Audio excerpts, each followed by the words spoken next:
বন্ধুরা আমরা মোটামুটি পৌঁছে গেছি প্রয়াগরাজ, আর এখান থেকে 15 কিলোমিটার আগে আমরা দাঁড়িয়েছি। একটু চা খাবো, চাটা খেয়ে এই যে রানাদা কেমন লাগছে? আর মাত্র 15 কিলোমিটার আছে, খুব ভালো লাগছে। আর 15 কিলোমিটার আছে, আমরা খুব তাড়াতাড়ি পৌঁছে যাচ্ছি। তারপর একদম তো এখানকার সরকার কিন্তু প্রচুর ভালো কাজ করেছে। একটা জিনিস দেখুন, রোডে পুরো একদম খেজুর গাছ বসানো, এটা কিন্তু লোকাল রোড একদম। আর লাইটিংটা দেখুন বস, ও সুপার ফাস্ট যাচ্ছে একদম, পুরো বাইক নিয়ে, সব বাইক নিয়ে যাচ্ছে ম্যাক্সিমাম কিন্তু। আর রাস্তা একদম চকচকে রাস্তা, ঠিক আছে। আর আমরা এখানে একটুখানি চা খাবো, চায়ের সঙ্গে গরম ছোলা ভাজা হচ্ছে, বালিতে ভাজা একদম কাঠের জালে, বুঝলে তো।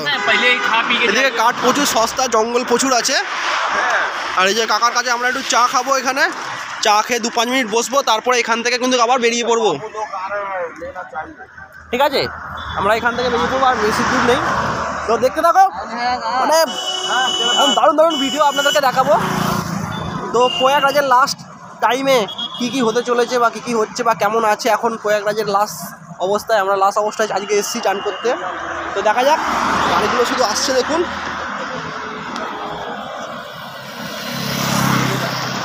আর মাত্র 15 কিলোমিটার বাকি আছে, তারপর সাই করে চলে যাব।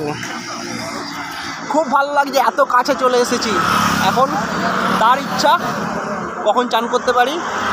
তো সবাই ভালোবাসা দেবেন, আর একটা করে লাইক প্লিজ করবেন। যারা ভিডিওটা দেখছেন তারা প্লিজ একটা করে লাইক করবেন আর সাবস্ক্রাইব করবেন। ভালো থাকবেন। পরের ভিডিওতে পরের অনেক কিছু বলার আছে, তোমাদের সঙ্গে অনেক কিছু দেখানোর আছে। তো প্রতিটা ভিডিও কিন্তু সবাই দেখবে আর লাইক করবে একটা করে।